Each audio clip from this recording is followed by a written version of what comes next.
Hey everyone, welcome back to 1 Minute IT Shot. In today's quick video, I'll show you how to change your password in Ubuntu on your PC.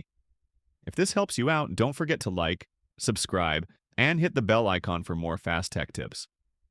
Let's jump right in. Open your terminal. Type WOMI and press enter to see your username.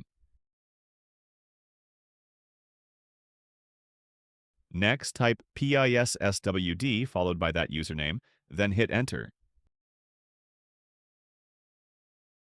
Enter your old password when prompted, then type your new password and confirm it. You're all set with a fresh login. Use a strong password with letters and numbers for better security. Also, back up important files before changing it. And that's it. You've successfully changed your Ubuntu password. Let me know in the comments if it worked for you. If you found this helpful, hit that like button, subscribe to 1 Minute IT Shot, and I'll see you in the next one.